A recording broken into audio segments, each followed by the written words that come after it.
We've just watched the interview with reporter Marisa DeMarco on her coverage of the link between pedestrian deaths and broken street lights. Here to further that conversation are Dan Boyd, Capitol Bureau Chief, Albuquerque Journal. Glad you're here. Former member of the State House Representative Janice Arnold-Jones is back with us. Yay, Janice, good to see you. Line regular and local attorney Sophie Martin is here. In for his first time at the table, Dave Mulryan, president of Mulryan Nash Advertising and founder of Everybody Votes. Glad you're here. Good to see you. Thank you for having me. Absolutely. Thank you all for being here. Now, Dave, let me start with you. Jump right in.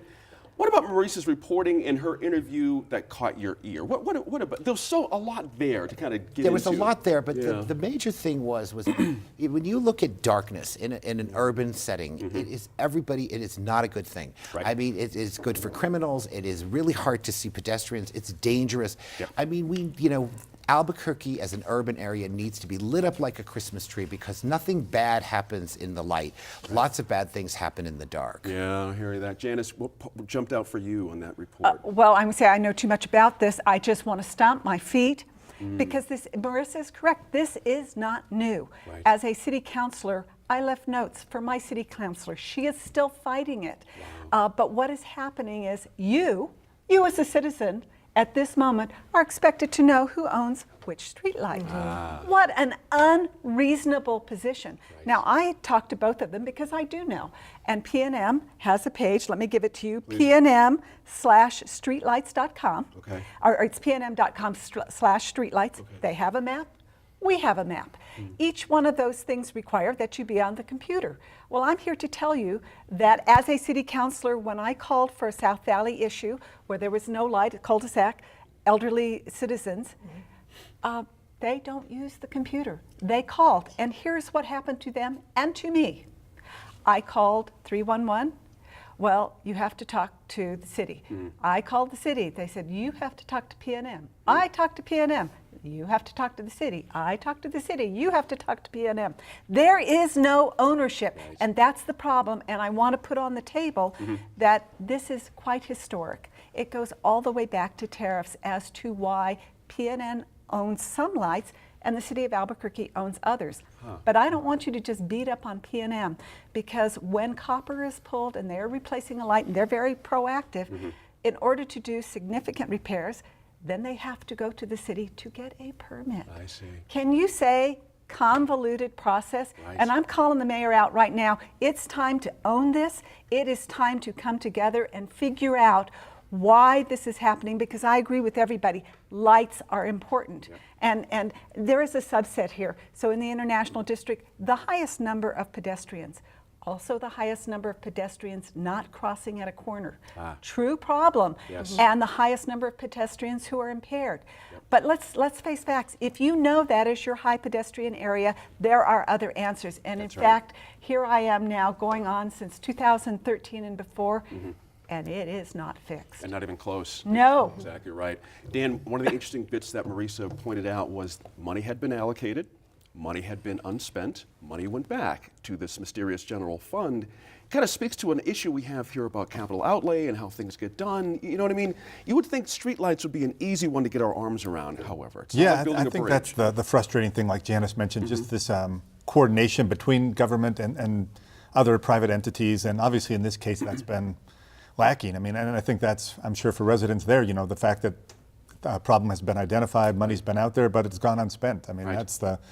$200,000. Yeah. It's amazing. It's not even a huge chunk of money compared to some other statewide projects, That's right. but I mean, it could make a huge difference in people's lives. And I think we've seen, in other ways, kind of similar problems statewide with money being allocated, sometimes for projects that aren't ready or not enough money, So I think there needs to be maybe some better oversight, obviously some better coordination point there. in the system. Yeah, absolutely.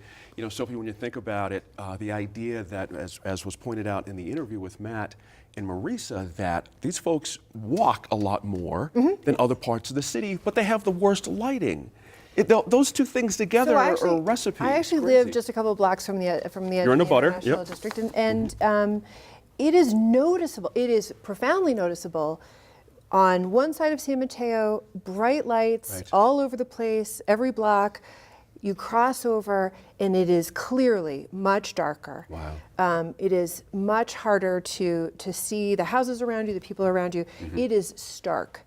But you're right. People are walking in that area. They're riding bicycles in right. that area. And I think of how the city just set up Zuni with bicycle lanes just recently, a couple years ago. Yep. And drivers are driving in those bicycle Yes, lanes. yes, they are. They're not paying attention to that. That community cannot afford to be neglected. And you know, if you take some time to go down there, I recommend that you do, if this is a subject you're interested in. You can really see the effect of that. I want to say this too. This sort of thing doesn't just happen in Albuquerque. If you're living in other parts of the state and if you think about it, where are the lights out? What is the impact in your community and other parts of the state of not having lighting? Even if you take it statewide, even major arteries Correct. a little lacking Oh, on it can be lighting. terrifying, yeah. Absolutely. Dave, interesting how the folks were having to put up their own lights. Right. Isn't that, when you cross a line like that, you would think government would say, okay, we've just been shown up here. Right. We Well, need to act here, you know? You would Yeah. think, but also I think that this whole thing about government itself, we seem to have this issue of we do paralysis by analysis. We analyze the problem, we look at the problem, we describe the problem. We never fix the problem. We need to fix the problem. And Right. you know, the citizens have gone out, they've dug holes, they bought lamps, they bought lights, they put them in themselves. I mean, the reporter was telling me it cost $100, and they're digging holes, putting in cement, putting in a light. We can do this. We can fix this. And I think that, you know, as a politician, you should be very interested in an issue like this. I had a street light go out on my personal street. I got the neighbors together. It took getting the neighbors together, calling P&M 15 times, and it's 6 months, and then we got the street light fixed. And to their credit, we did get it fixed, but it wasn't fast. Right, exactly right.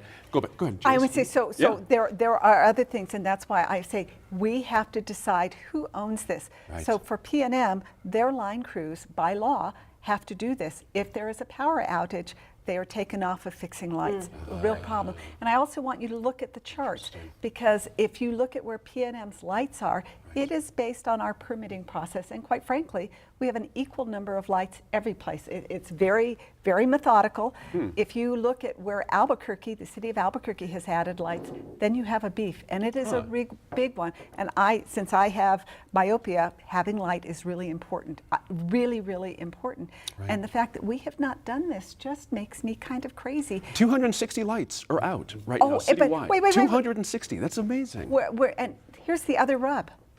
With at least P&M, but I'm going to say this is also the city of Albuquerque. Right. Unless we call and tell them, they don't know, because there is no crew that is validating whether the light is out. And oh, by the way, they can't validate that in the daytime. Yeah, That's a good point. It's like, let's fix this. It's time. Yep. Because safety, you know, if you want to reduce crime, let's have some light. Sophie, I want to pick up on where the mayor was. Janice mentioned this just a little bit ago. He was up in the truck, the lift, they call it, I guess, the bucket. The cherry picker? Yeah, the right, bucket. to whatever they call those things. Kind of celebrating what P&M is doing, and that's fine. But was there an opportunity missed by the mayor in that event? Not saying he should have bushwhacked them, but just say, look, we need to do better with this, all of us. All the stuff Janice is bringing up, let's all get together and figure this out as a public safety issue. You know, I'll say two things. The first is I don't think it was that kind of event. Okay. So the likelihood of the mayor saying hurrah, but listen, Right. in one event I think is unlikely. But the other is saying we need to get together on this. Yeah, we've heard that. I want to hear the solution. Right. And until you have the solution for me, saying we need to get together doesn't feel like a whole lot. So I'm gonna believe, but I'm also gonna watch. You know. That's right. That our city is gonna take some action on this. I want to hear That's right. what the plan is, what the result is. You're reminding me, to spin this to Dan, you're reminding me, I was on the Huning Highlands Neighborhood Association board for a couple of years. Our number one issue was lighting. Number one issue. Clearly, city. every month, every meeting, the issue of lighting came up every time. Garbage comes last. Well, that was close, but broken sidewalks was actually a close second for walking safely in the dark. Yes. Rick Mieta was our rep, as good as they come. And he still couldn't get it done after 2 years. And this had been going on for about 5 years before I got on the board. You know, again, for folks that watch this or watch how we do our business here in New Mexico, is there a solution here about speeding up the clock? Why do things always take so bloody long for this? It's crazy. Yeah, I think that is kind of one unfortunate maybe reputation, and a deserved one of government in New Mexico. And Right. like you said, it's not just Albuquerque. I mean, this is an Albuquerque-specific issue, but Right. I think sometimes when you do have different agencies and entities involved, it's easy to Right. kind of kick the can back and forth and not have that ownership. And unless somebody's kind of tasked with, you're going to be the one to figure this out, and you're going to, I live in Santa Fe. There, it's been potholes have been the big issue. Right. And Yes, so yes, Right. yes. It's a big deal. and It costs and that's people a big money, issue, you know. too. Yeah, right. people are. But if there's enough of an outcry, and there, if it's tourists, I think there's sometimes a little quicker That's response right. from the city. That's right. I 20 want to seconds. just if you finish go- it up. Yeah. You can call 311. There is an ongoing dialogue with PNM. There is communication. I gave you the PNM streetlight map to make a report. For the city of Albuquerque, you go to www.envision.abq.com. Same thing, there is a map. You have to scroll down to report a light out. Right. But it is there. And I do, there is communication happening, Mm-hmm. but it still lacks ownership. Glad you got that in. Good stuff there. That's all the time we have on that topic. But when we get back to the line in just a moment, we'll talk about the influence of corporate PAC money on elections.